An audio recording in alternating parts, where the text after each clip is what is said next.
నువ్వే చెప్పరా. మగాడే గొప్పరా. ఎందుకంటే మగాడు ఎక్కడికి వెళ్ళినా ఎలా ఉన్నా బతికేస్తాడు. అయినా మగాడు ఏదనుకున్నా సాధించేస్తాడు. మగవాళ్ళు గొప్పవాళ్ళే, కానీ వాళ్ళని గొప్పవాళ్ళుగా తీర్చిదిద్దింది మాత్రం ఒక ఆడది. ఆడవాళ్ళు చిరునవ్వు వెనక దాచిన కన్నీటి మహాసముద్రం విలువ ఇప్పుడు నీకు చూపిస్తాను, చూడు.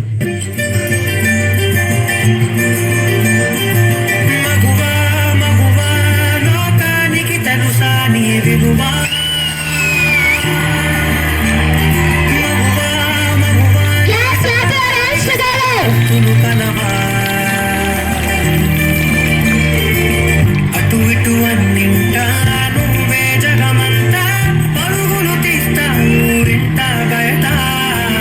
వర్ష, టీ తీసుకురామ్మా. తెస్తున్నాను మావయ్య. అమ్మ వర్ష, వర్షం పడుతుంది, పైకి వెళ్ళి బట్టలు తీసుకురాపో. అనుపని రంగంతా వర్ష, ఇంకెంతసేపు వెయిట్ చేయాలి? త్వరగా నా బ్యాగ్ తీసుకొని రా, ఆఫీస్కి లేట్ అవుతుంది. వస్తున్నానండి. అమ్మా, వెలుగులు పూస్తావు వెళ్ళేదారంతా. రోజు నీ వల్లే నాకు లేట్ అవుతుంది.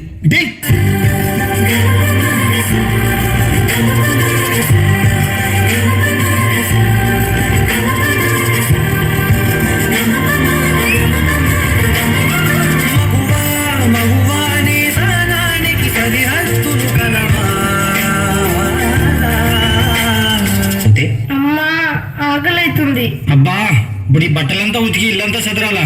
ఈ కాటుక కన్ను విప్పారకపోతే ఈ భూమికి తెలవారదుగా. ఆ ఒక్క క్షణం ఆడవాళ్ళ విలువ తెలుస్తుంది.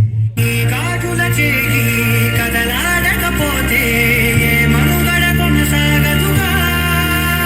ప్రతి వరుసలో ప్రేమగా అందుకున్న బంధమా, అంతులేని నీసమా, అంచనాల కందుమా, ఆలయాలు కోరని రేయ్, ఈసారి కూడా ఆ పనికి మళ్ళింది ఆడబిడ్డనే కంటే నా వంశం ఇక్కడితోనే ఆగిపోతుంది. ఈసారి మగబిడ్డను కనకపోతే నువ్వు వేరే పెళ్లి చేసుకుని నా వంశాన్ని నిలబెట్టాలి. అర్థమవుతుందా? జగతిలో మావయ్య, మీ ఇంటికి వారసునిచ్చా. నీదగులాలనలో ప్రియమగు పాలనలో ప్రతి ఒక్క మగవాడు పసివ.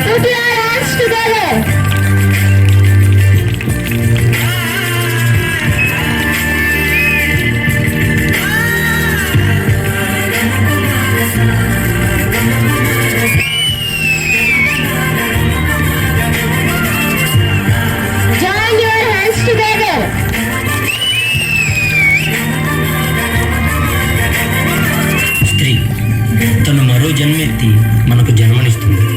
పిల్లల కోసం తను కన్న కలల్ని, భవిష్యత్తుని త్యాగం చేస్తుంది.